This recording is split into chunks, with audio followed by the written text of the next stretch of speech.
என்ன மக்களே, நாம வருங்காலத்துல தண்ணி இல்லாம எப்படி கஷ்டப்பட போறோம்னு பார்த்தீங்களா? இது என்ன கொடுமையா இருக்கு. இதெல்லாம் வராம நம்ம எப்படி தடுக்கிறது? நாம எல்லாருமே வீட்டுக்கு வீடு மழைநீர் சேகரிப்பு தொட்டி அமைக்கணும். என்ன மழைநீர் சேகரிப்பு தொட்டியா? அதை நம்ம எப்படி வைக்கிறது ஐயா?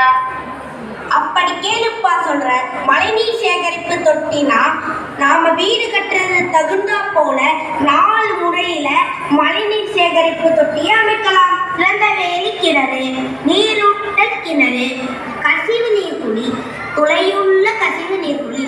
இந்த 4 வழியில நாம வீட்டிலேயே மழைநீரை சேமிக்கலாம்.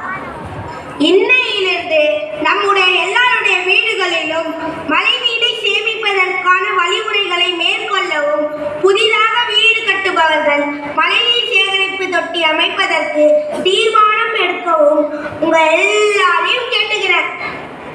அடுத்ததா நீங்கள் எல்லாரும் ஆவலோடு எதிர்பார்த்த நடனத்தை பார்த்து மகிழலாம்.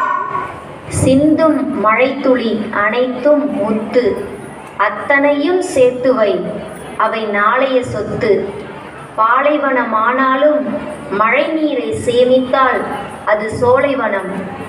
இன்றைய மழை நீர் நாளைய உயிர் காக்கும்.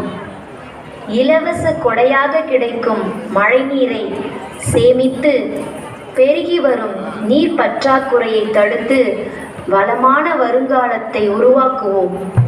இப்போது மகிழ்வுடன் இந்த நடனத்தை கண்டு களிப்போம்.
காத்து வந்து தாட்டம் மாட்டு பாடியதென்னோட செவியோர